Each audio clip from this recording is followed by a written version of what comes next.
You look different. No. It's same old me. Nothing's changed. I'm not a human man wearing a dog suit or anything. Okay, well, hey, where's Artax? We're flying to him right now. He's actively sinking into the swamp of sadness, and the only way to ensure Fantasia isn't swallowed by the nothing before we get to your drowning horse is if you watch and explain all 3 of the NeverEnding stories to me while we fly. That's a lot of stakes. It's Fantasia, baby!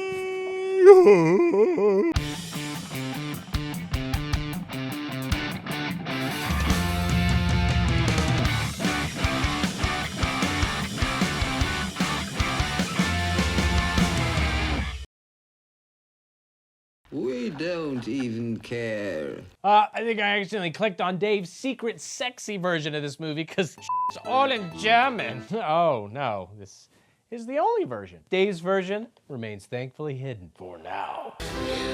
A kid wakes up with a start and heads downstairs to suck ass at opening jars. Fatality. 100 years ago, this kid would have been eaten by wolves. His dad, who is amazing at opening jars but evidently terrible at passing his genes, creates for himself a beverage that appears to contain only eggs and orange juice blended together. Either this guy's bulking up, or he's super efficient, or he's hungover as hell. Either way, my man!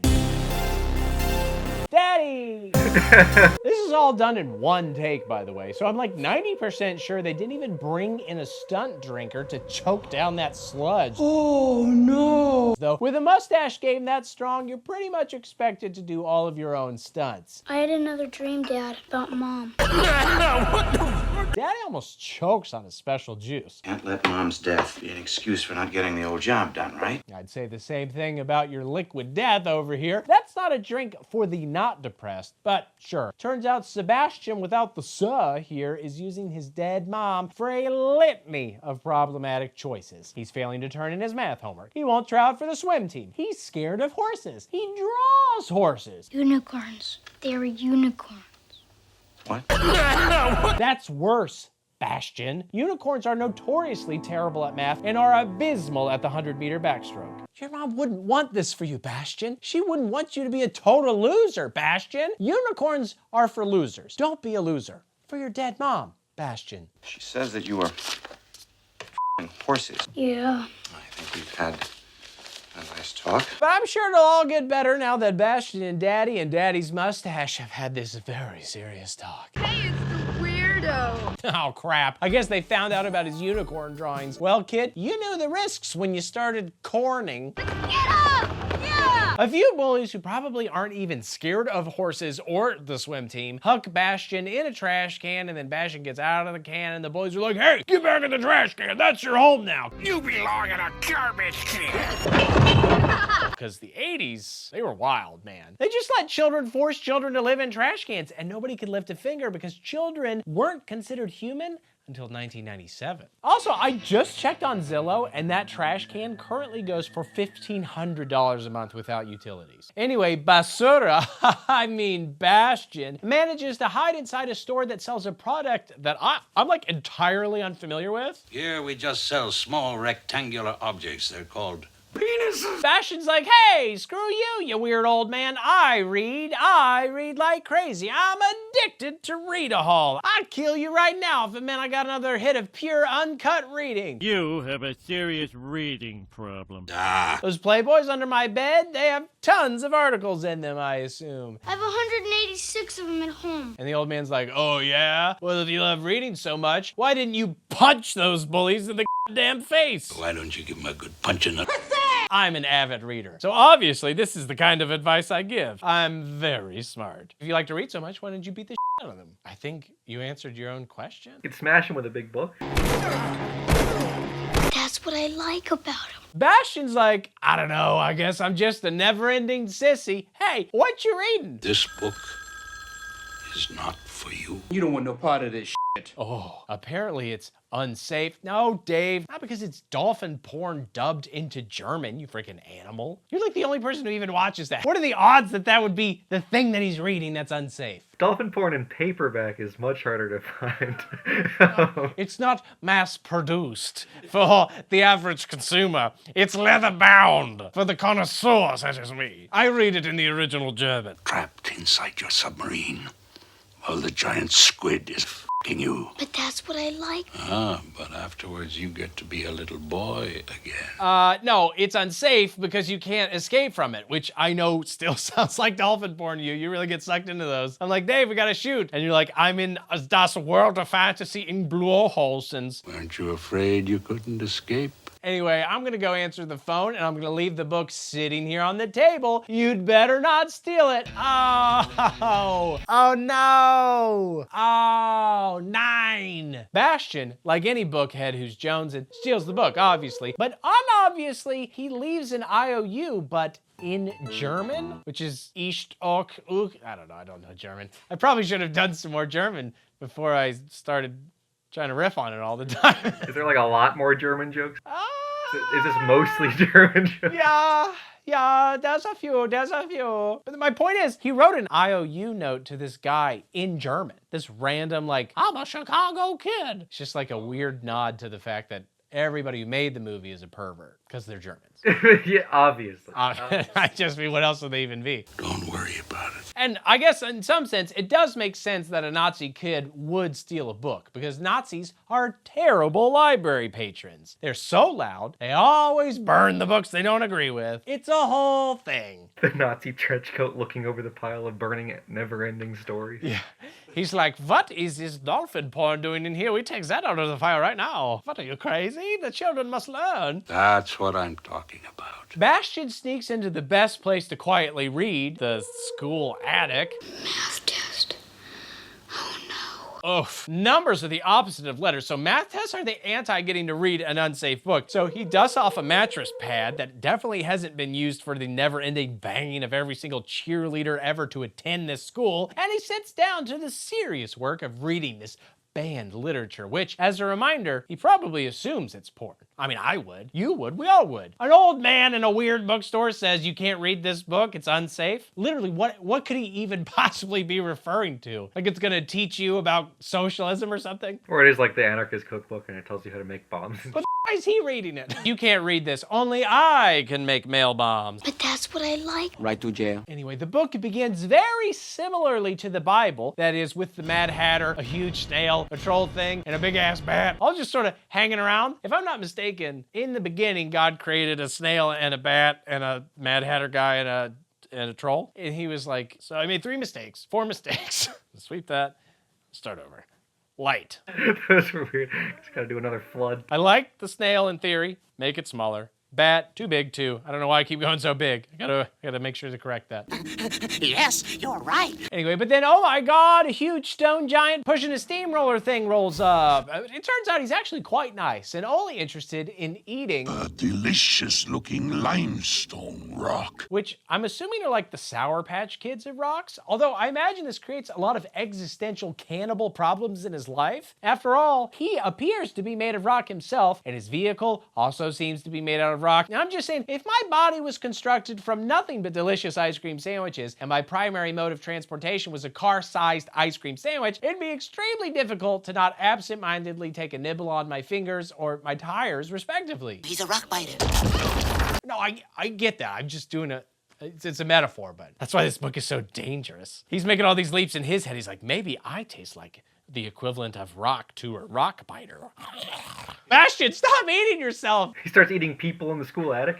Dude. No, not too much. Turns out the rock biter guy is traveling from up north where a nothing... Oh, sorry, where the nothing, which is not like your regular nothing, it's the original. It's named Brand Nothing. It's been swallowing up everything like it's funded by private equity, and the Mad Hatter and the Troll guy are like, no shit.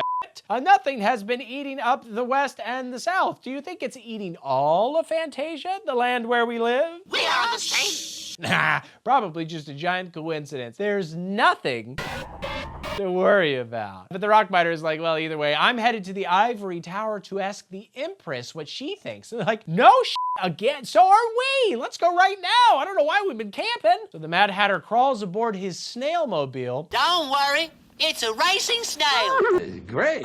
Yeah. The only reason you've never seen one at the Grand Prix is because the French keep eating them. They're like, look at this giant snail. Race or not race, you race into my tummy. I am French. This is how I talk. This is how I think.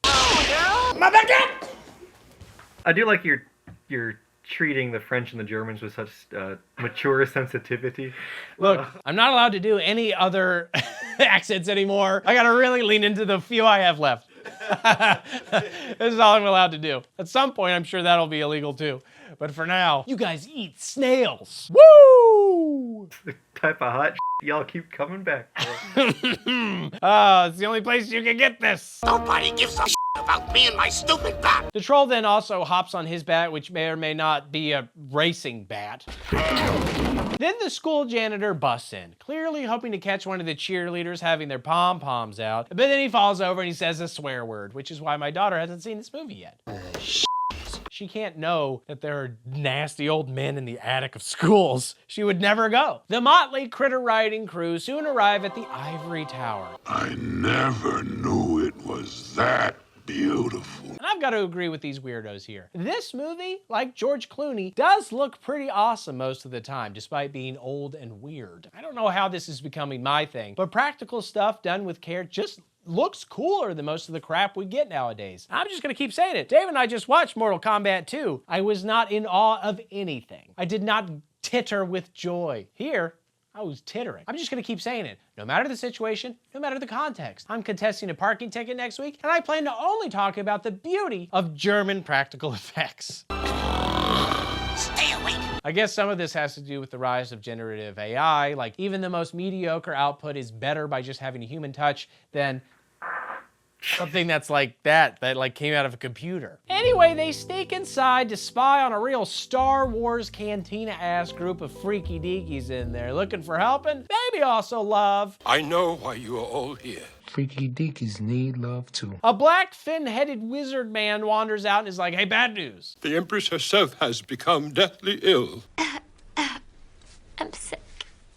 Boo, you whore. And since her whole shtick is kind of fantasy medieval, the best we could do for her are leeches, bleeding, or balancing her humors by bleeding her. Actually, she's probably dead by now because of all the blood loss. But in the event that she is not dead, her illness is somehow inextricably tied to the nothingness. More nothingness, less Empress. This is just like the time when Odysseus said his name was nobody to the blind Cyclops, and the Cyclops like went to tell the other Cyclopses that nobody was there, and they're like, okay, so then we're not gonna get him. And then he was like, but who's on first? And then Odysseus escaped. And then Odysseus says, smells like up dog in here. And the Cyclops is like, what?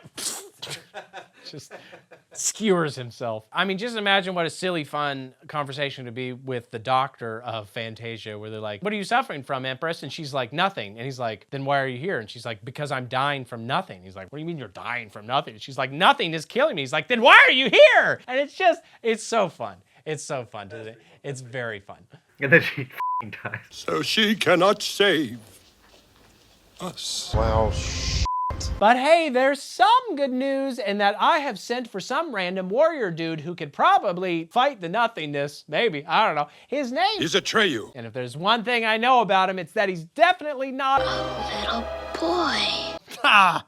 Shoot. Damn. I am a true. Not Atreyu the child. Not a girl, I'm a boy. I mean, I'm a man. Well, you're here now, so I guess let me set some very strict ground rules for battling this thing that we so thoroughly do not understand that we have literally named it nothing. You must go alone. You must leave all your weapons behind. Don't ever feed him after midnight. He's like, look, I know everything about the nothing, which is why I've named it the absence of knowing, basically. It's like, how do you know what rules apply to fighting nothing? Also, here's a talisman thing. It doesn't necessarily do anything, but it's handcrafted. It's very DIY, and like Etsy, they would be crazy for this shit. Have you ever been on Fantetsy? That's Fantasia Etsy. It's mostly this talisman and drawings of unicorns and naked dolphins and stuff. Anyway, Atreyu's like tight. Well, I guess I'm gonna head out on the horse I rode in on, Artax. Hopefully I'll kill this nothing thing before this recently unleashed creature of darkness called the Gamork can kill me to death. Just a little hat on a hat. Or are you being chased by a Gamork and existentialism? But after a week of wandering around aimless, they still have not found a cure. But you have to remember that medical science progresses slowly. Sometimes finding a miracle cure can take 8 days, maybe even 9 days. I'm just saying, be patient with this world-ending thing that nobody's ever heard of. Just riding around on his horse, he's like, I hope there's like a vial of something. They had been traveling aimlessly for almost a week. Well, hurry up. Hey, at least Artax has found his appetite and decides this is the perfect time to eat, which may or may not be a great idea. No, it's a great idea. Okay, glad we sorted that out. I know what you want. Thick, girthy horse cock. Bastian also eats a bit. Thankfully, no one packed his meals in any jars because he can't open that shit. Bastian's like, no, I'm gonna starve up here. Ah! But Bastian realized he can't eat all of his food right now. We still have a long way to go. In the sense that he plans to lie here basically prone for another 12 hours reading this book. Atreyu decides to solicit some advice from the wisest being in Fantasia, Morla. But to get to the Shell Mountain, where she presumably lives, they first need to wander through the Swamps of Sadness, also known as, I think I'm pronouncing this right, Florida? Artax, you're sinking! We'll see if and when that changes. Whoops, looks like Artax should maybe have rationed his food a little bit, huh? His fat ass is straight sinking. That's a fat horse. And if you say that to him, he'll actually sink faster because it makes him sad. Jesus Christ, I'm gonna cry. You were yelling at the fat horse while he was sinking? They'll just defecate on the sidewalk. They use drugs out in public. Oh no, actually it looks like nobody's performed a wellness check on the horse, nor got him a horse therapist. And yeah, he's now a suicidal horse. He's going full Bojack. You're a real stupid piece of shit.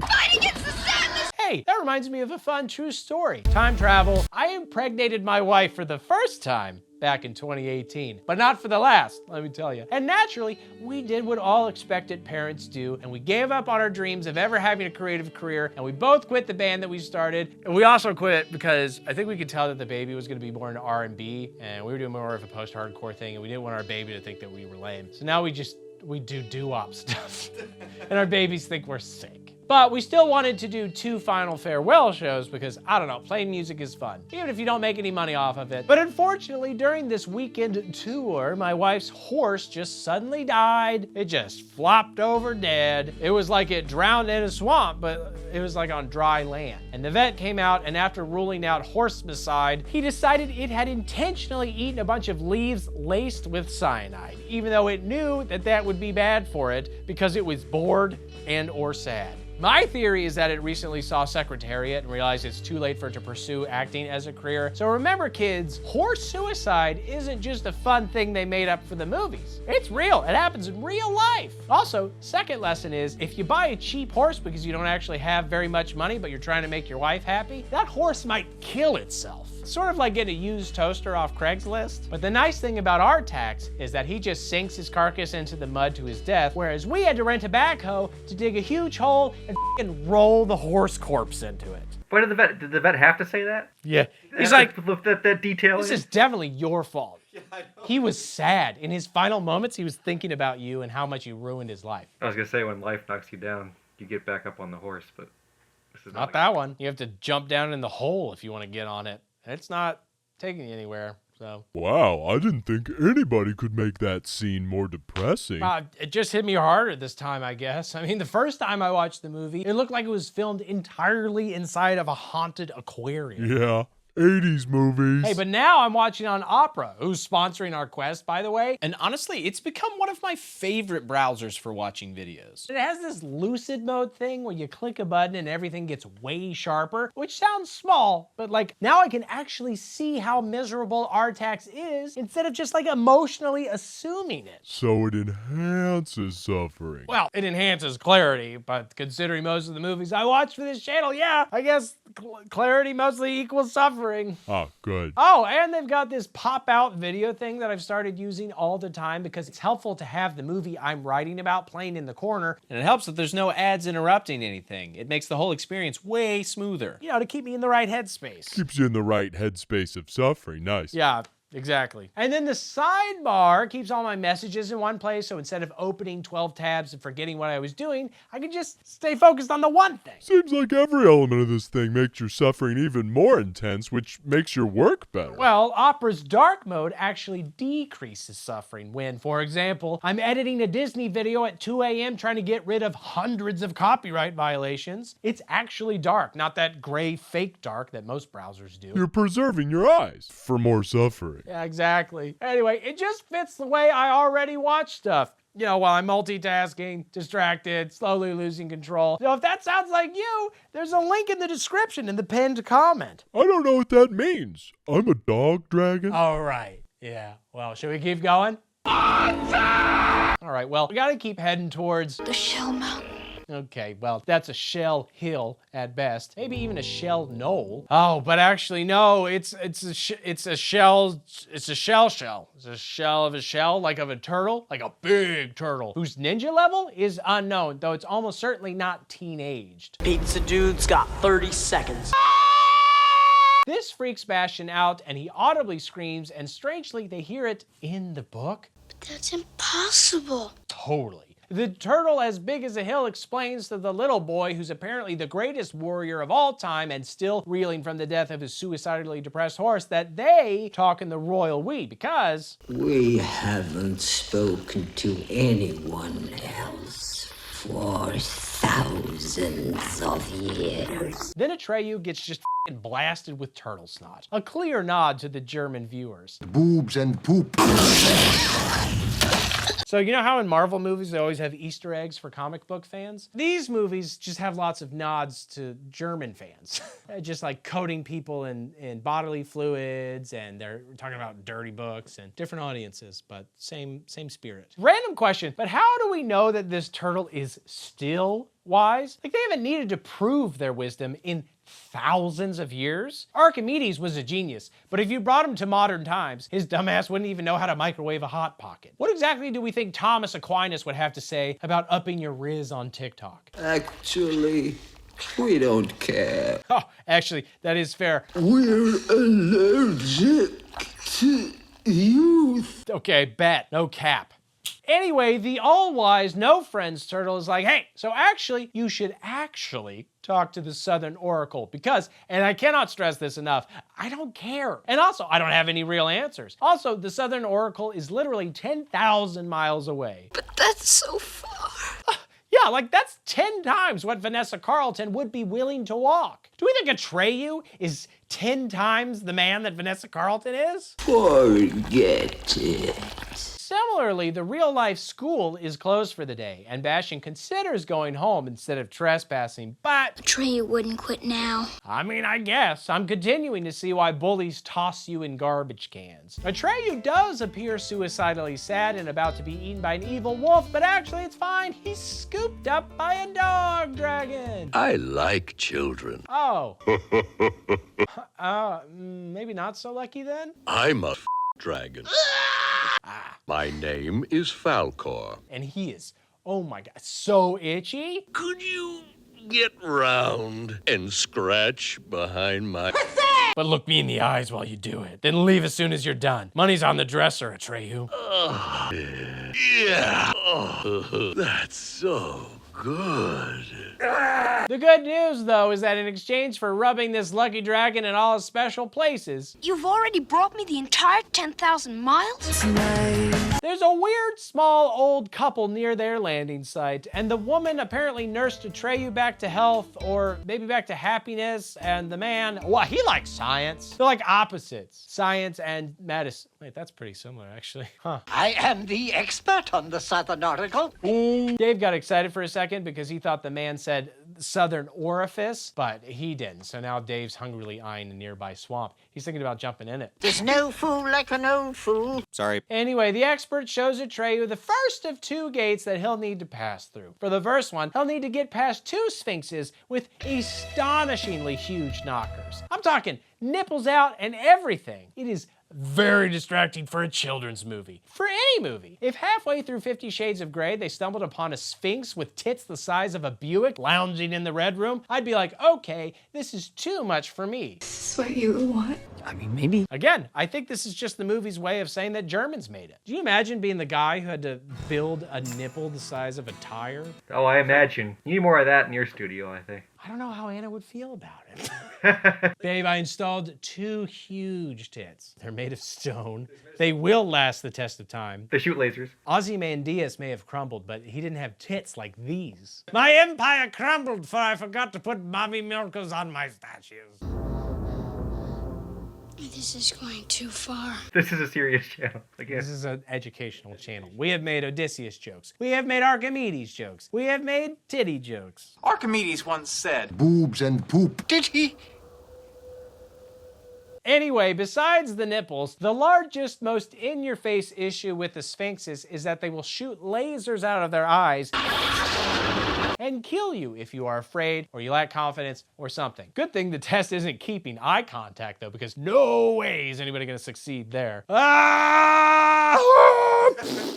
that lack of confidence or whatever evidently happens to this random knight here. Oh no! But Scaredy Cat Atreyu finds a workaround by just running through and jumping and dodging the lasers. Wild to think that nobody's ever tried that. Probably too distracted by them knockers. Good for them that this wasn't made in the early 2000s or they'd have people getting past them all the time during cinema's everybody knows parkour phase. Damn, you can't kill anybody anymore. They're so limber. Or alternatively, the same phase as when everybody had to like sexy dance through laser grids. Oh, yeah. They're like, we literally can't catch anybody anymore. They either know parkour, they know how to sexy dance through lasers. Like, I think we're out of a job. It's also wild that Atreyu is apparently still a wussy and couldn't make it through with his confidence and courage. The kid isn't as much on a hero's journey as he is on a loser's excursion. The only way to get past this gate is by being confident. He's like, well, I'm not that. Well, you could just run real fast. Let's do this like D-Day. Yeah, it can't get all of us. But the pillbox is two point of view titties shooting lasers. That's the German version of Saving Private Ryan that they have not released publicly. So now Atreyu goes to the second gate where he's warned that he'll see his true self, which is like so scary because to some people, you might think that you're kind or brave, but the mirror will show you that you're mean or you're cowardly, which in my experience is every mirror. I don't need a magic mirror to show me that I suck. Oh, just drown me in a swamp. No copping, please. Just wet, wet mud. Fight against the sadness! But this big-ass snow mirror gate just shows Atreyu Bastion reading a book. Oh my God, Atreyu is a loser. Man, way to miss out on a free personal pizza, idiot. If you don't finish the book, it doesn't count. Anyway, somehow Atreyu passes this super hard test, oh my God, and he ends up at 2 more titty sphinxes. Yes. Which is, I wish, the reward for passing every test. It's like you pass your driver's test and you get taken into the special part of the DMV with the huge tits. But the cool thing is that these sphinxes are ice-themed, so they're extra pokey. Are you the Southern Oracle? Nope, I'm just an ordinary guy. But no, they are the combined oracle, and they're like, hey, good news, defeating the Nothing is super simple. The Empress needs a new name. Atreyu immediately screams out, Samantha! But they're like, no. No one from Fantasia can do it. Only a human child. But instead of being like, literally, what the hell do you think I am if not a human child? Atreyu's like, oh, well, how do I get one of those? There aren't any Daves in Fantasia who could get me a human child on such short notice. What a shame they don't ask me. Yeah, Bastian's mom had a great name. If only we could use it. She had such a wonderful name. John C. But the Oracle's like, I don't know. I just tell you what I know, and I don't know how to get one. So Atreyu runs back to Falkor, and they attempt to fly outside the bounds of Fantasia. And actually, you know, despite the fact that everybody is probably gonna die, it's a lot of fun. The attempt is fun, although Atreyu falls off Falkor because, you know, they left the battlefield for too long. He wakes up on what I'm gonna guess is the Jersey Shore. It looks sad, and watch out for loose needles. 80s Jersey, no good. You don't wanna land there when you fall off your dog dragon. Made that mistake more than once. He runs into the Rockbiter, who's also very sad because his wacky friends are all dead. Even the stupid bet. Why did you say that? And Atreyu ends up in some broke-ass temple place with paintings of all of his adventures on it, and the wolf thing is here. But apparently, he's terrible at his job, which is why no one supports his Patreon.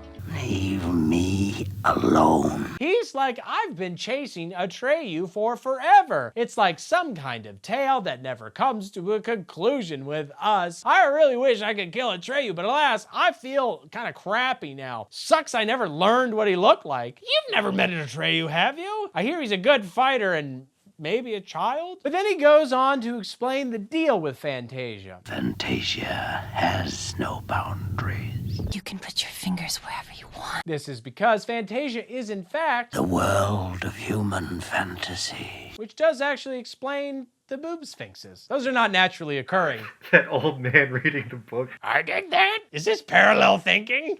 Or did I invent it? But other than those, the world is dying because people are becoming more stupid and sad and... People who have no hopes are easy to control. Tell you what, this messy animatronic wolf got me good with that one. It's probably the main reason I push so hard for my kids to learn to read instead of constantly watching movies or shows or whatever. I mean that, and I will say, my 7-year-old finished The Lion, the Witch, and the Wardrobe before her last birthday because she's a badass. We're getting her a real bow and arrow and a pet lion for Christmas so that she can hunt Dave on our property. Anyway, the wolf attacks Atreyu after finally realizing who he is, but he instantly dies with a surprising amount of blood. Terrible assassin wolf. They should have demoted his ass to like Coyote. Meanwhile, Falkor finds the talisman thing and scoops up Atreyu right as Fantasia is fully exploded. But again, I mean, pretty cool effects. I'm a fan of these effects, man. Fun fact, they actually found a place on another plane of existence where fantasy became material and they blew it up with TNT just for this scene. And I think we can all agree that it was worth it. That's the kind of practical effects they don't do anymore. Mortal Kombat, I don't even think they traveled to Outworld. But the creators of this movie would have gone to Outworld. They would have gone to Outworld. You tried. So now they're floating through space, but Atreyu effectively prays to the talisman, and it, I guess, reveals the still standing ivory tower. So they land, and Atreyu has a chat with the evidently 8-year-old Empress. Why do you look so sad? Because everyone else is all exploded. Even if you are hiding some secret reveal and know everything's gonna be fine in the end, Atreyu doesn't. Literally, I flew here on the only thing that still exists, as far as I can tell. But it says, she's like, hey, you know that human child who's supposed to rename me for some reason? You brought him with you. And Bastion's like, what? What? And starts exploding, and the Empress breaks the 4th wall. Or if you break the 4th wall, but you're still in the story, is that like a 3.5 wall, like a 16th wall because it's squared? What happens if you break the 4th wall because they're reading a book in the story, but you don't break the 4th wall of the whole story, just like half the story? I don't know, but she goes right to Bastion. What do I have to do? You serious? I just told you that a moment ago. They said it 10 times, you freaking goober. But sure, keep acting like, oh, I don't know, what am I supposed to do? What? Call my name.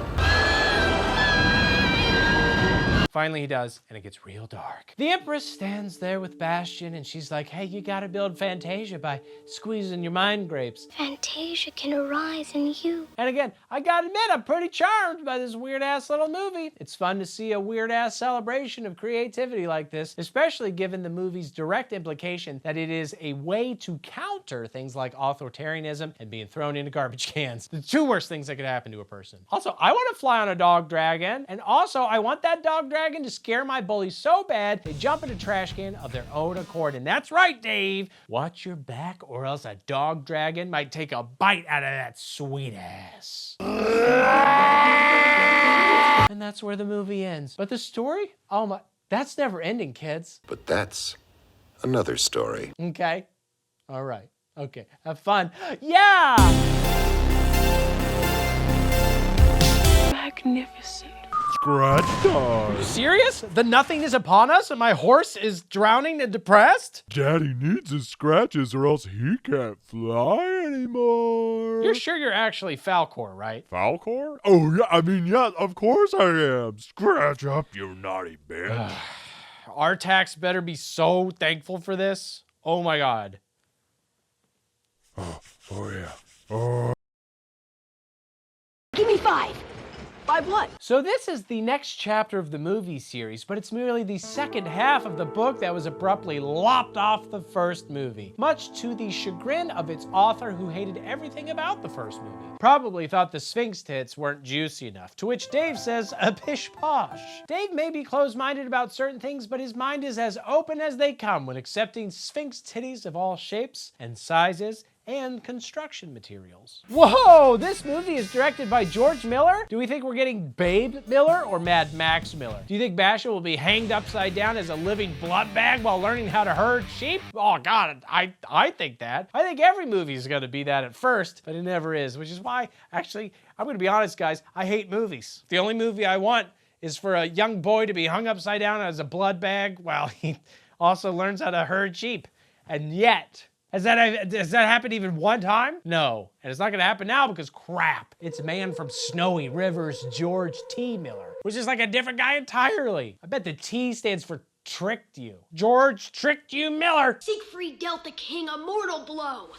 Anyway, here's a sandwich getting absolutely murdered by a child that the movie wants me to believe is Bastian, even though he doesn't even have the same eye or hair color. Imposter!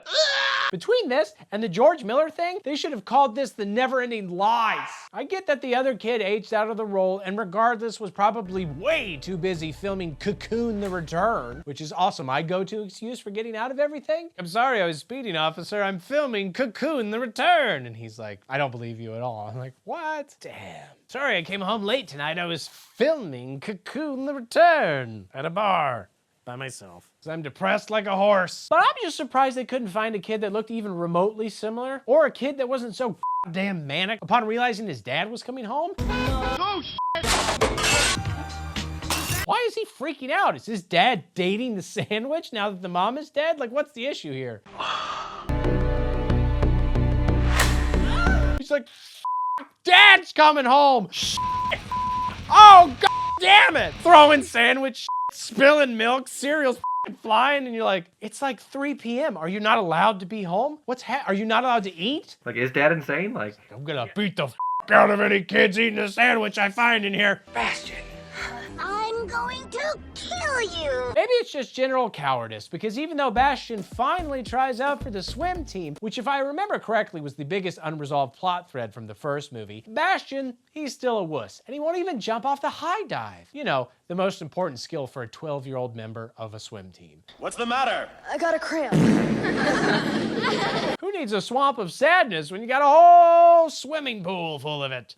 And piss, almost certainly. I don't know if you know this, Dave, but if you piss while you swim, you go faster. Oh. You're losing weight and using propulsion. But you gotta do it without swim trunks. Yeah, that's true. That's true. I cut a big hole for my schlong. Come on, go. That night, he's forced to admit that there's almost zero chance of him qualifying for the 1992 Summer Olympics in Barcelona. I guess I had a cramp. Which is actually why they had to form the dream team in basketball to save America's dignity. And his dad's like, yeah, sure, whatever. I need to lie to you about heading somewhere to bang some broad now that my favorite sandwich is disassembled in the trash. Daddy, he likes it dirty, but he doesn't like it dirty. Okay, Bastion? Oh, yeah.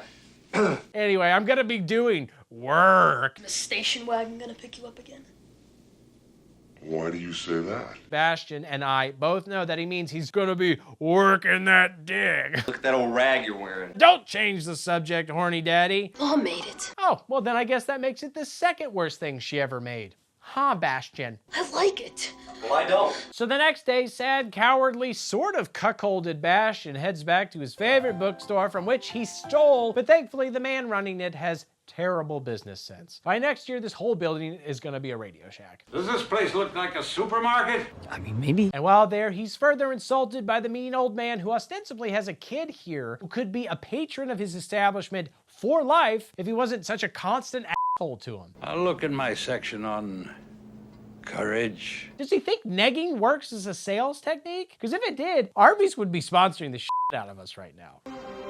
Help us. I'm drunk. But of course, bookaholic Bastian sees the never-ending story again and hears the Empress calling to him, and he can't reach his BA sponsor, his Booksaholic sponsor. So even though he apparently can't handle another trip through this crazy-ass book. That book asks too much of you. Which is the same thing Dave said when he got to that part of the Bible that tells you not to murder. The kid steals it yet again. No, Bastian!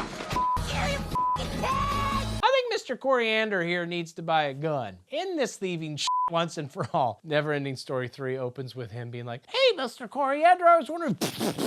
Standing his ground. Yeah!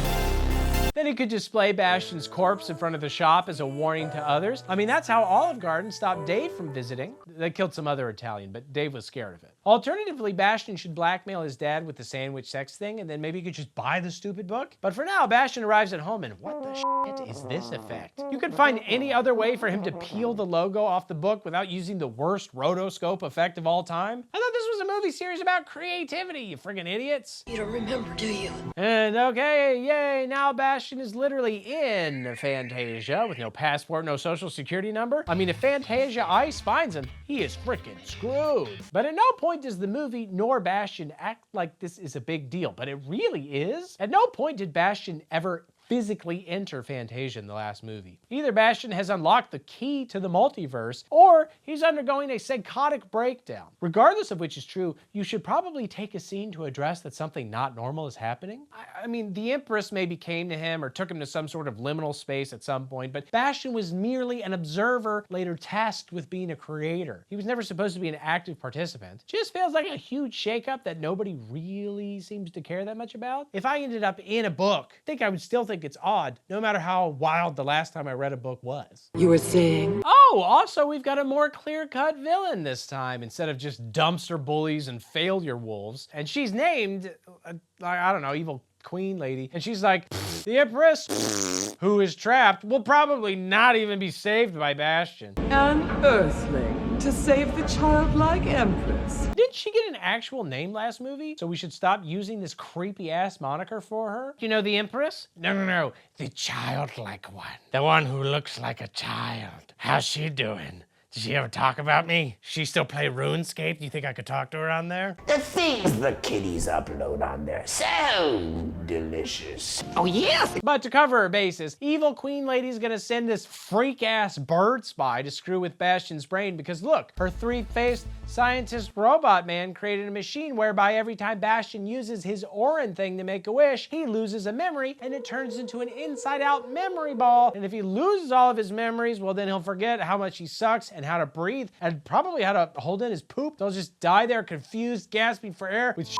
in his pants. But before that, he'll also presumably forget what the hell his mission is, and I guess nobody will be able to tell him, and that'll allow Evil Queen Lady to bring order to the chaos they call dreams and stories. Is that bad? That's the setup. Wonder how it'll play out. I'm so intrigued by this boundless creativity. What happens when the Earthling has lost all of his memories? And the Earthling's head is empty. So, okay, Bastian approaches some glittery silver city on some weird boat he just happens to be on, and the freak-ass owl spy shows up and thankfully does not human-sized onto the boat first like a real owl would. Nimbly's the name. Tour guide's the game. Fun fact, this movie script had 14 drafts, as did each of the writers who worked on it, because like draft like beer, because they're clearly drunk, and this movie is like the bad kind of weird. And anyway, the point is, 14 tries, that's the line they chose. There are several comedic beats throughout this movie where Bastian says cool, hip lines like, give me 5. 5 what? And Atreyu, get real. But I am real. Only for Atreyu to be like, what are you saying? Forget it. It's a joke. Being real is a joke in your world? No, Amish boy. You speak so different and I'm so stupid, but you are so cool and modern. Will you kiss my sister? Hasta la vista, baby. Very hip, very cool to have said, child boy. But simultaneously, this f***ing man bird flops around spouting phrases like he's a Saturday morning cartoon character. Am I supposed to believe that they have tour guides in Fantasia? This is just like the orcs in Lord of the Rings talking about meat being back on the menu, as if an orc would know what a menu is, as if there were orc restaurants, including, I assume, an orc Hooters. This is not a road you want to go down, 14th draft of the NeverEnding Story 2. Start saying cringy shit, you end up in an orc Hooters. Now, Sphinx Hooters. For the discerning gentleman. Boobs are back on the menu, boys. Oh, wait, the Nimbly is an owl. So in some ways, he's his own Hooter. Oh, yeah? Whatever. The water is apparently acid, so traitorous Nimbly's like, hey! Fantasians will be very grateful if you wish for the lake to be filled with hot piss. But Bastion's like, nah, I think there's probably a good reason that the water is acid. For example, maybe it keeps everything nice and shiny. Or maybe that's how they get rid of the city's poops. I wouldn't want to change anything, it's so shiny. And to be fair, all these Joker-coded masquerade freaks, well, they seem to be having a good time, so why spoil the fun? But then, oh God, monsters attack, and then oh my God, Bastion falls down a magical trash chute, headed back to his natural habitat. You belong in a garbage can. You can take the Bastion out of the trash, but eventually the Bastion will end back up in the trash. In the trash compactor, also known, I guess, as the ship of secret plots. What is that? Some sexy women and goop monsters inform Bastion that, yeah, the Empress, who this time around is constantly referred to as childlike, as if the characters were reading from the Fantasia files, well, she's trapped in the ivory tower and nobody can get to her because there's a thing eating everything again and only Bastion can get to her, and also he needs to name the bad shit. What is this force? Only you can name it, Bastion. Do the same thing as last time. Everyone's happy. Oh, also it needs a name that's better than the bad shit, because this is a children's movie, ostensibly. We must get all the people in Fantasia to help us. Oh, good idea. This thing will definitely be named Evil McEvilface by the end of the day. You know how most of writing books is just coming up with 1 or 2 names per book? Yeah. Hardest part, though. I'm gonna name one after my mom. Took me forever to come up with that. This one, I don't know, we're gonna have to crowdsource it. Now let's pause briefly to mention that this movie's B-plot is mostly just the horny sandwich dad wandering around trying not all that hard to find his son. Which, fair. It's extremely boring, but also now that Bastion got his ass sucked in, there's really nobody else to follow in the real world, unless they wanted to follow Kurt Cobain in the months leading up to the release of Nevermind. I mean, that would actually be pretty fascinating. And Nevermind kind of sounds like Never Ending, so I think we could make it work, but we don't. He does find the address of the bookstore, so he heads there. Per usual, the ever-helpful proprietor is like, what address? Suck my dick? Maybe you should read the book instead of interrogating me, you piece of shit. You check your butt. Maybe you'll find the explanation for your son's disappearance inside the butthole. And hey, at what point do we just call the cops, or at the very least make this guy read your fists? Ah, shoot, I forgot it's 1990. Cops won't even get out of bed to look for a kid unless parents started getting their toes in the mail. No toes, no case. That's what they used to say in 1990.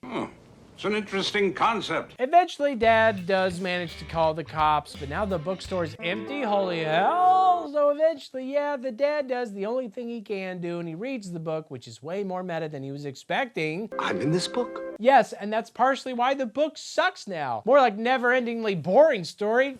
Got his ass. And he gets very sweaty while reading, probably at the part with the sphinxes. I mean, he's got straight face juices plopping all over the pages. My son was reading this? Oh, I don't think I should be reading this. I really like this book. I really like this book. Anyway, so just know that that's going on in the background somewhere. And every scene you watch from here on out, just imagine a sweaty, horny daddy hovering just out of sight. What? No, not me. The one in the movie, come on. I'm not sweating that bad. I'm not even that horny. Yeah. Back in Silver City, Atreyu shows up looking significantly more ethnically Native American, but still the same amount of buzzkill. Give me 5. By what? Also, this is the point where I realized that's what he was explicitly supposed to be in the first movie. Doesn't mean it wasn't there or that the original actor wasn't Native American enough or whatever, but this time he's wearing tassels and a headband and they're leaning way harder into the whole thing. I have no useful observation beyond that. I'm just sharing my truth. Atreyu mentioned something about the evil queen's evil hand-like castle that they should probably head to and maybe murder everybody inside. Who knows? We'll see. And Bastian's like sick. I wish for the most horrible flying dragon in the history of Fantasia. That literally stinks so bad that he makes you sick. And let's name him a fantasy version of Dick Cheese. I'll call him Smurg. Did you mean edible smegma? And for a guy whose whole missions are centered around naming things, he kind of sucks at it. Oh no! Oh no, the dragon is evil. Shoot. But it's not easy because he's such a smeghead. Very sensible. I guess we should have wished that he could be commanded by me, because remember, there are no bad dragons, only bad dragon owners. Dragons just need a steady hand. Falkor! Boy, am I glad to see you. Oh, right. Or I could have just used the damn dog dragon from the last movie. Where is he? Did he get into some chocolate or something? But I've got an itch behind my ear. Oh, right. The thing always wants me to touch him vigorously. That's why I didn't initially want to call him, but I guess he's here now. Better start rubbing. But so now they chase the evil fart-smelling dragon, I guess. Except what? It's obliterated by anti-air lasers / air fresheners. Feels like there's a joke about a multi-million Wish F-35 dragon being taken out by practically free magic lasers from the Middle East, but I don't think I've cracked it yet. I'm sort of hoping it's an irrelevant joke because we're not inexplicably invading Fantasia for no reason, only to have the Strait of Creativity closed. Smurg got zapped! I'm sorry. I'm tired of everything. That'd be crazy if Falkor got shot down by a Iranian SAM missile sighter. So Falkor and Bastian land near Rockbiter! This guy fucks. As evidenced by his rock baby. This kid is literally a chip off the old block. And I mean, yeah, the guy is hard as a rock 24/7. If you got it, use it. The baby is sad and cries a lot because all goodness has gone out of the rocks. And all the mountains are empty. You know, because of the bad shit trademarked. Eventually, Atreyu shows up. What took you so long? Nice. You steal his dog dragon, and you force him to ride his depressed horse here, and you act surprised that it took him a bit longer than you? It's really a mystery as to why you have no friends. Oh, and also Atreyu had to stop and pick up an army in a bag. So that's the plan. Sure, except Bastian isn't aware there are any downsides to making wishes, right? By definition, he can't tell if he loses memories, and he's too young to get memento tattoos to remind him, so why not wish the hand castle would explode, or would be filled floor to ceiling with smegma, causing everybody inside to drown in dick cheese? Actually, forget about it. Let's go over what horrible things will happen if we fail in this mission. Nobody will think of fun things for Junior to do. Is that bad? Oh my God, can you imagine? Oh, I mean, at that point, I think you just have to shoot the rock baby in the head. I mean, that's the only merciful thing left to do. So they bum rush the tower. But Bastian gets blasted on account of him being a wiener kid. But then Atreyu uses Orin to blast the blasting tower. And I love when movies constantly cut back to the villains in their lairs so they can briefly comment on and recap what literally just happened 2 seconds ago. They've just destroyed the beams. Oh no. If you're gonna have them do a play-by-play, at least add some telestrator lines and slow-mo or something. The two children finally make it to the castle gates and monsters come out, but Atreyu opens his bag, which is apparently full of eggs, which must have been like so funny in the Spanish version of this movie because their slang for testicles, huevos, is eggs, which come in a bag in a sense. It just works out so many levels. Anyway, the eggs hatch into shitty little toys that distract the monsters for a bit, which is like so cool, so imagination. I like to read. And they watch these little things squirt around for a little bit until I just wish there was some other way in. And the best his magic talisman can do is come up with climbing footholds that go like halfway up. And because Bastian is an idiot, he burns about 50 wishes and a lot of the few brain cells he has to begin with here. I wish for another step and another one. And another! Even if this wasn't eating his brain, it's just such a waste of time. Just wish for wings or a jetpack or, you know, enough steps. That's like wishing for $1 million, $1 at a time. Also, I worry for anybody below him because he's probably about to lose his sphincter control memory. Who doesn't know how to say the word staircase? And another one! Atreyu, for some reason, doesn't follow Bastion, despite the footholds ostensibly being fair game. And he doesn't even have the literally losing part of my brain excuse to fall back on. He's immediately captured. And you know, for the greatest warrior in the land, I think he'd be able to come up with a better plan than have a sack of eggs that hatch small toys and immediately get captured. It's a bad plan. But here we are, and he's dangling over a pit, and Bastion saves him and then summons a powerful weapon. A spray can! Spray can? Oh, I never-ending hate this movie. Ah! What is that? Is that piss? Turns out the monsters aren't full of juices like we all thought. They're hollow and empty. Big deal. So am I and everyone else who works on this channel, but we don't make a whole thing about it. But with that in mind, what should the bad shit be called? It's the emptiness. That makes sense. Oh, wow. Yeah, totally different than the nothing. And if you disagree, a philosophy major will come over to your house and beat the shit out of you. Glad we brought this brilliant child here. The Earthling knows about the emptiness. Wait, that's what you call it? So it already had a name and Bastion just correctly guessed it? By the way, that freak-ass bird sure gave up on his mission in a hurry, huh? He never once convinced Bastion to make a wish, and now he's just chilling in the castle, refusing to go outside? At least the failed assassin wolf gave it his best D- effort. What are we keeping around for? How much are they spending on bird feed for that huge-ass critter? I guess it doesn't matter because Bastion is straight addicted to wishing now. Like he's some kind of wish master. I wish for the doors to open! Yes. He's like, I wish my shoes were tied. I wish my pants were zipped. I wish my dead mom was still... No, that's crazy. Why would I wish for that? There are doors in front of me that are closed, and I wish that they were open. He's in this unhappy middle ground where he wishes constantly, but for tiny things. He's not even once wishing for the giant spider machine from Wild Wild West. What are you, an idiot, kid? Why would you not wish for the giant spider machine from Wild Wild West? Bastion and Atreyu enter the throne room or whatever, and... I admit defeat. Okay, great. Well, can you fix the emptiness and free the childlike empress? I can't. Ah, drat. Well, maybe we should just murder her, Atreyu? Perhaps she feels it's a good day to die. Or no, we could just travel to the ivory tower. That works too. Shotgun! Is Bastion not surprised to find the traitorous freak-ass bird here? As far as he knows, that thing is just a tour guide. Like, that's his whole game, I thought. I guess he's distracted because the evil queen lady is like, ooh, Atreyu sucks. Oh, he's so jealous of your ability to wish for open doors and additional footholds. Ooh, he wishes he could live in a trash can like you do. Ooh, try on this invisibility belt. Oh, you hate it? Well, then wish to be visible. God, his ass again. Another memory gone, baby. Again, Bastion will wish for literally anything as long as it's completely useless. What about juggling? I wish it. The only thing he should be wishing to juggle is those Sphinx's big ass titties. I wish it. Oh, hey, one of Bastion's discarded memories was about his mom saying that even if she dies, they're gonna keep making never-ending story movies. We are? Even if we die? Yes, Bastion. That's good to know. This really affects the freak-ass bird on a deep emotional level. He's like, really? Oh, God. Why would you say this, Mom? That's good to know.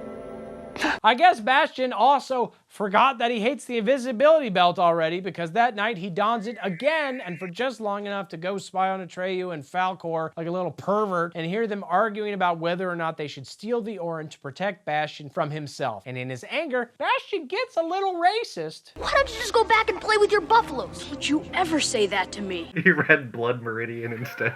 Oh, shit. He's like, I can't believe that they do this. Hey, that's a book. That means it happens in Fantasia. And Atreyu's like, oh, then why don't you eat a spicy meatball? And it really, everybody says a lot of things they regret. I assume Bastion's Italian, I don't know.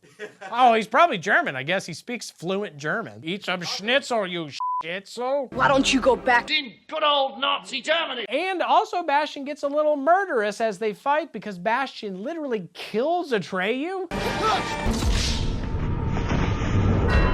Great warrior, my ass. You lost to a kid whose current IQ level is wet sock. Bastion regrets this, the murder. You brought this on yourself! So he adds horse theft to his list of crimes as he attempts to catch up with Falkor, who's currently lugging Atreyu's dead ass somewhere, possibly to eat him? It's hard to say. Falkor's a freak. This is Bessie, dude.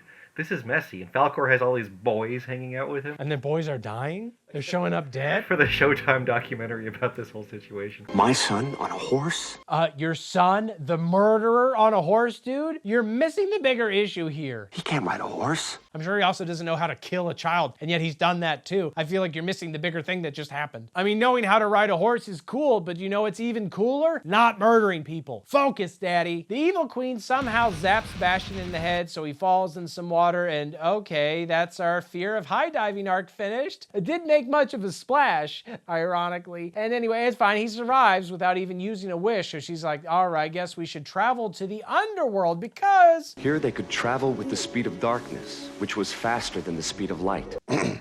I'm skeptical. I mean, I'm sure if you could go the speed of light, that'd be fast enough because of relativity. Very few horses can go anywhere close to the speed of light. Not to mention nearly drowned children walking on foot. And in fact, the freak-ass bird somehow catches up to Bastion and is like, hey, I've been mommy-pilled by one of your mommeries, and long story short, I want to date your mom. It made me feel something. But I guess she's dead, so I can't really help other than to tell you which direction to walk to get back to Silver City. Okay, good luck. Remember me as a total waste of character in animatronic world.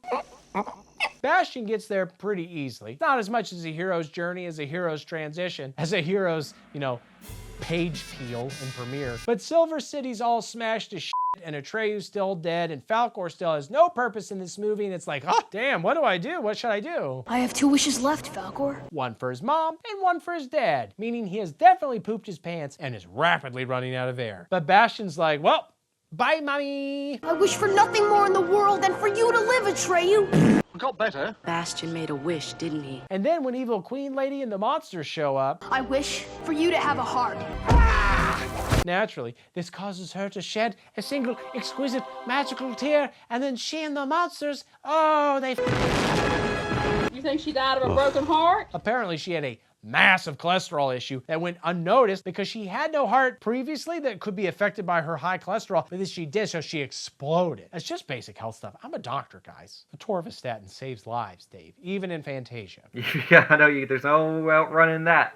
Even at the speed of darkness. You can go home. Naturally, all is healed, including, I suppose, Bastion's literally never actually affected in any meaningful way memory. The childlike Empress rolls up in some boat to be like, go home, Bastion? God? I can't go home. You don't have to go home, but you can stay here. The cops are gonna be waiting there. You killed that kid, and you stole way too many books. All you gotta do to go home, jump off this friggin' waterfall that just appeared out of nowhere. And Bastion's like, well, I can hear my dad yelling, so fine, I'll do it. Full circle. I now know what it's like to take a life. I'm not a wussy anymore. Hooray! So Bastion jumps and instantly dies. Nobody could see that there was pavement at the bottom. Ah, rip Bastion, you were a real one.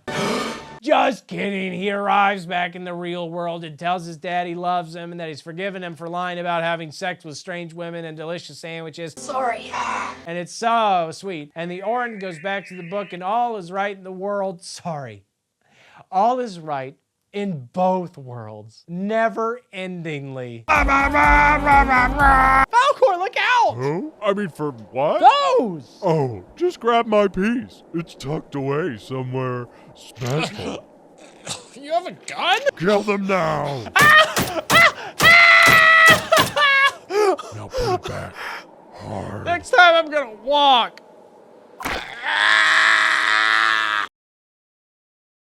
Kissy kiss. Naturally, the title card is as German as ever because when I think of whimsy and fantasy and imagination-driven wonder, I think of Germany. Germany, where fun is mandatory. That's their official tourist slogan. And to drive the point home, the title card is overlaid on what I imagine a fantasy version of Normandy Beach would look like, complete with whimsical versions of Czech hedgehogs. But then shit gets snowy and horrifically CG'd, and some old man in an ice cave reading from a big-ass book is like, hey, these are the crystal caves underneath the Mountains of Destiny. No, not those mountains. The ones just past the gorge of cliches and the cliffs of character arc. Then he says exactly what Dave always says to his toilet and or anime pillow girlfriend after a debaucherous night of eating Arby's. The nasty is on the way. Sorry. In this instance, I think the old man is mostly referring to the latest nebulous disease infecting Fantasia that can only be solved by reading super hard. And since the only child who's ever read a book and committed murder inside of it is Bastian, well, that's who we need, baby. A voracious reader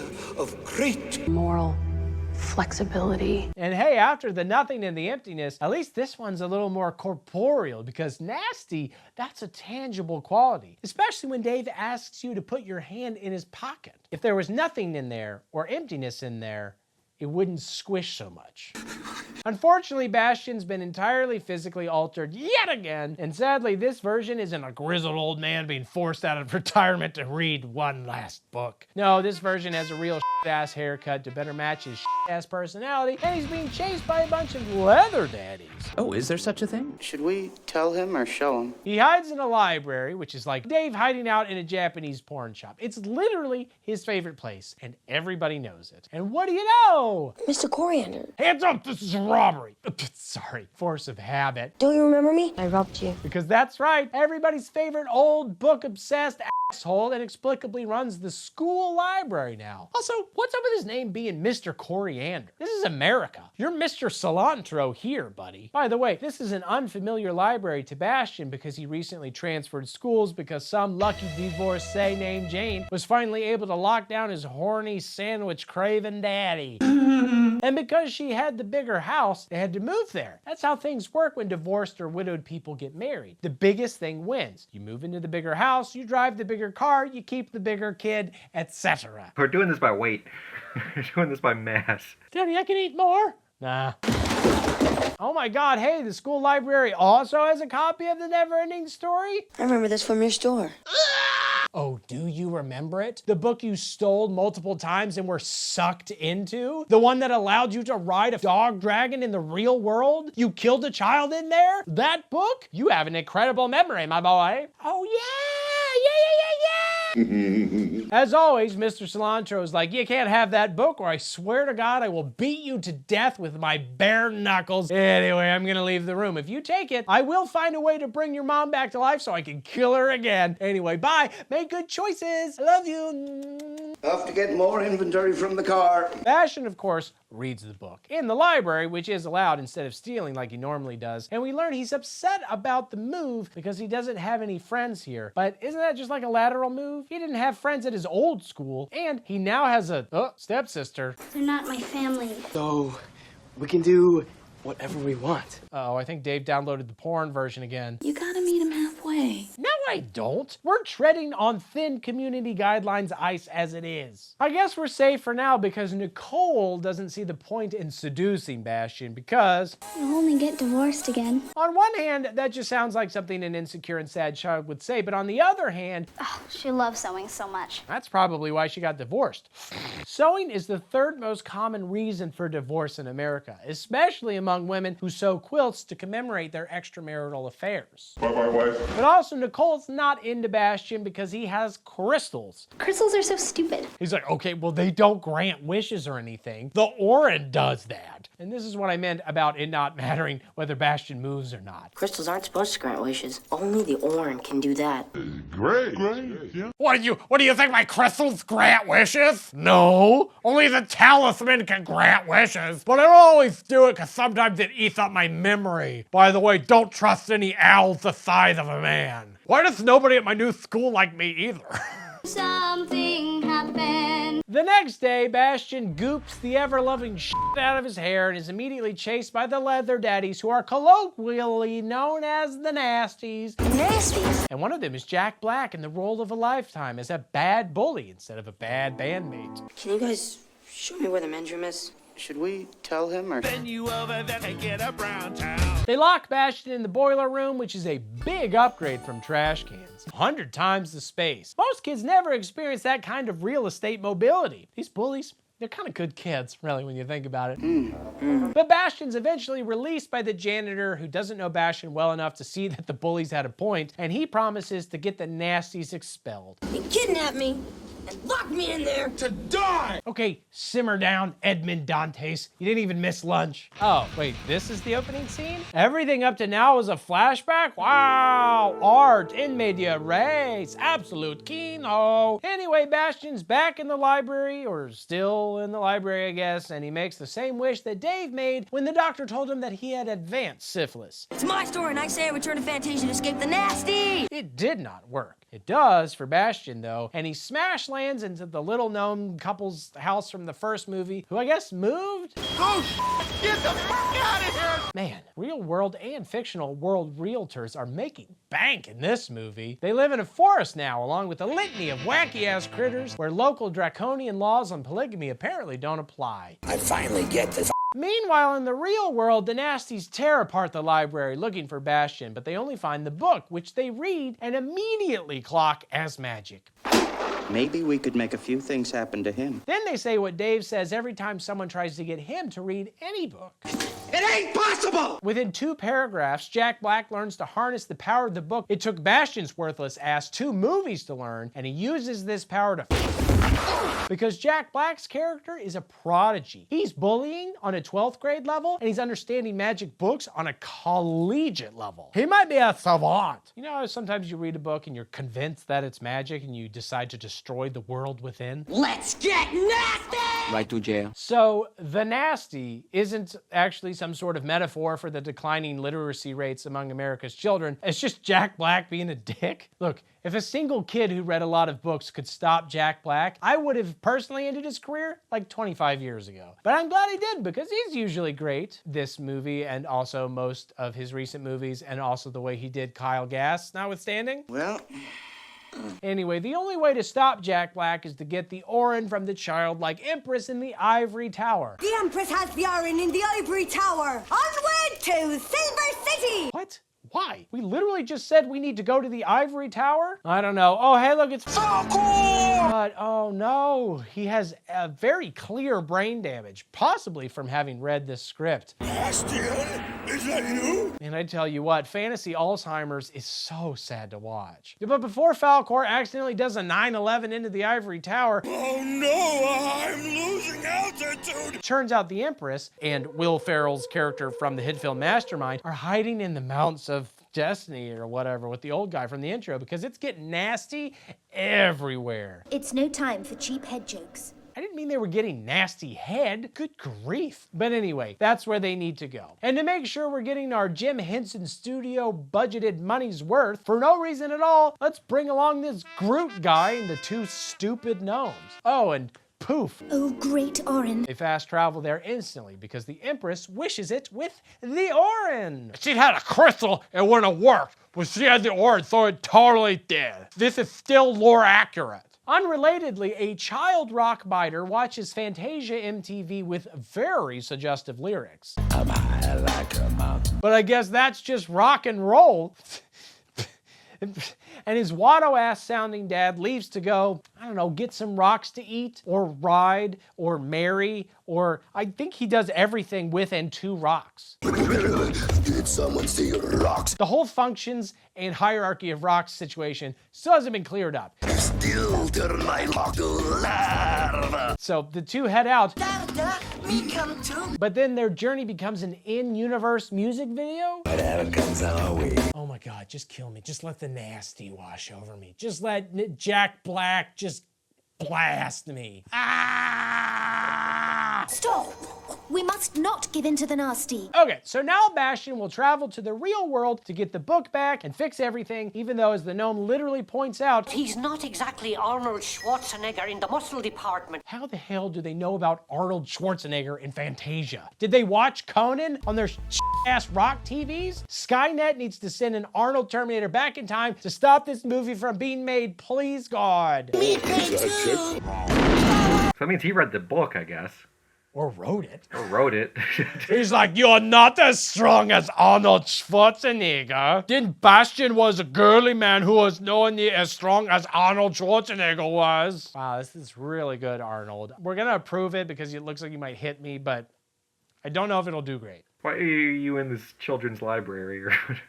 Why would I not? Turns out Bastion is too weak to wish himself back to the real world on his own, something that I guess Arnold Schwarzenegger could have done with ease. What a talent he is. If the kid wishes any harder, he'll break his penis. So Bastion needs the help of Falkor and Groot, but also the stupid rock baby shows up randomly and is inadvertently sucked in as well. And wait a second, where the hell is Atreyu for all this? Is he holding a grudge on account of the whole...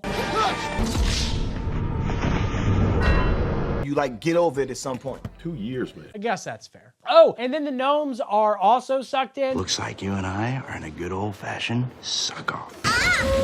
Because they touch the rock child's leftover bits of rock shit, like shit from the rocks that he ate and also sometimes uses, and he's shat out upon leaving. I don't know. When a rock guy goes by and then he leaves rock behind him, is that his skin? Is that his shit? Is that his food? Is that his clothes? Is that his car?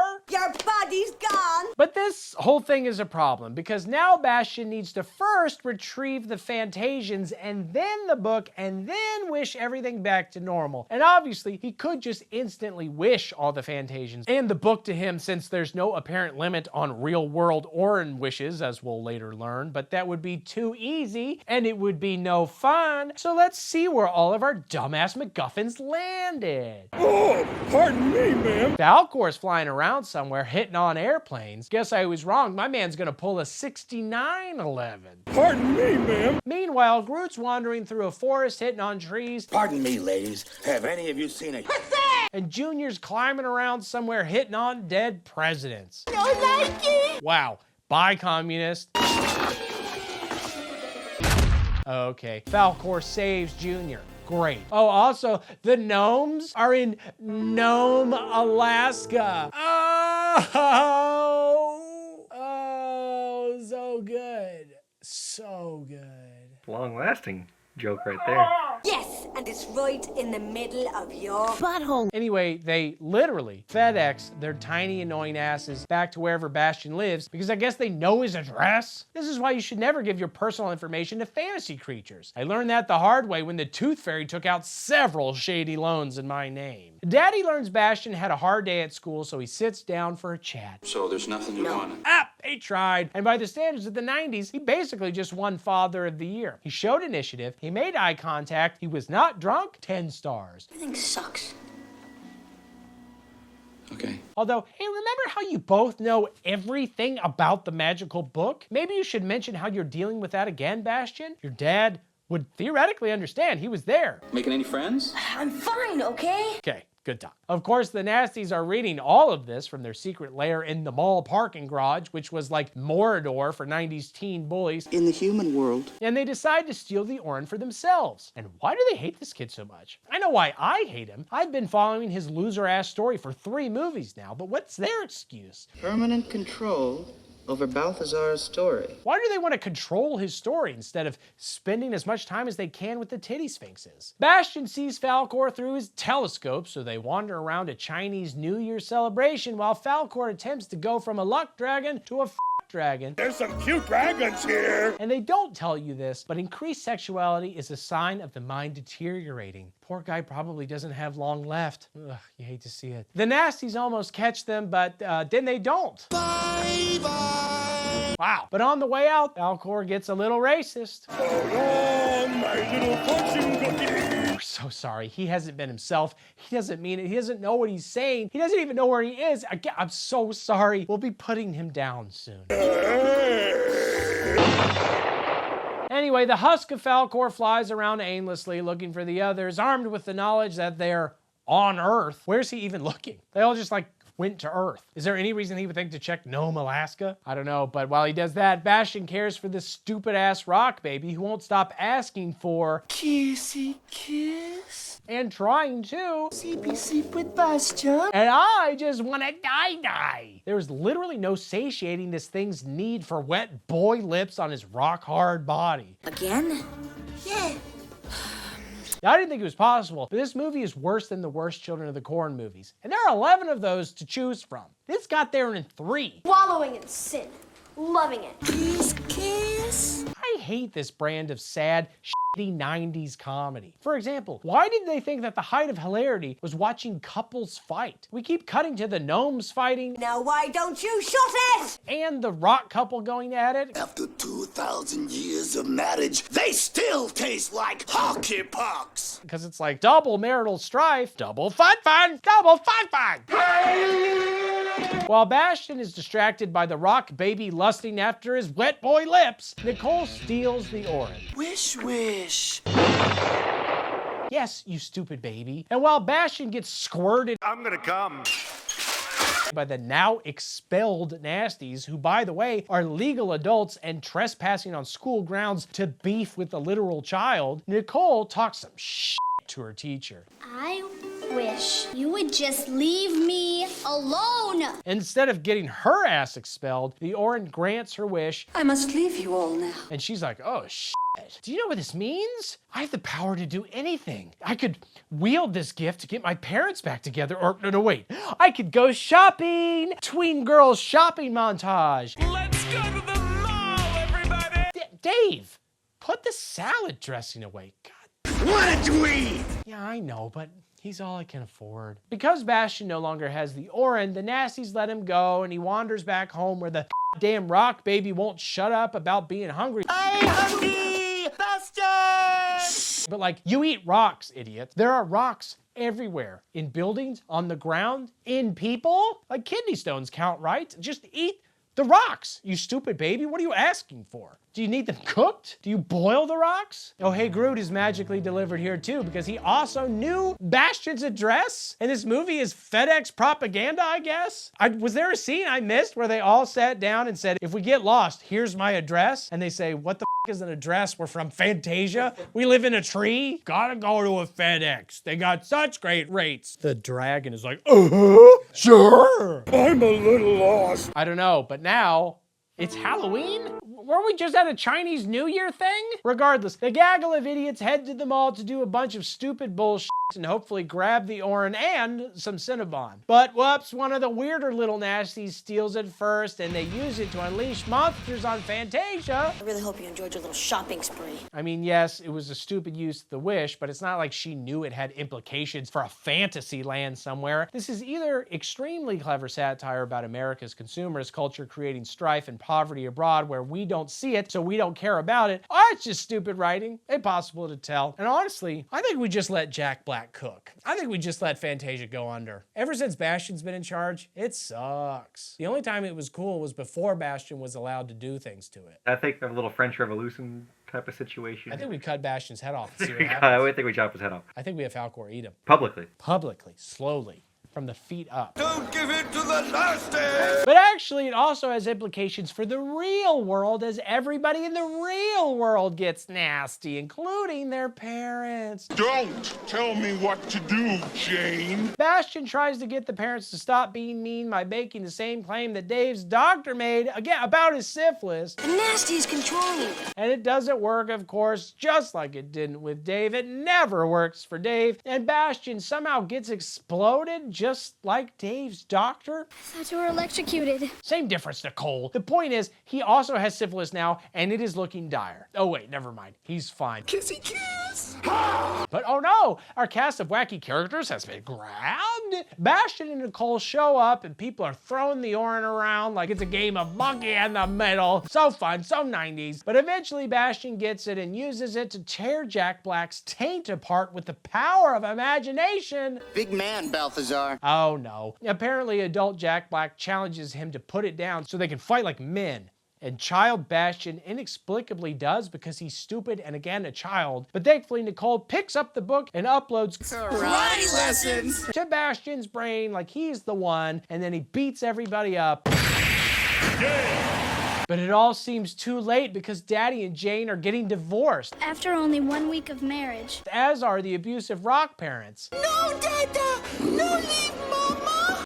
Why are you sad? Now you're gonna get 2 rock Christmases. But no, we've only got 1 chance to fix this. All right, everybody get in wish position. What is that? Get in.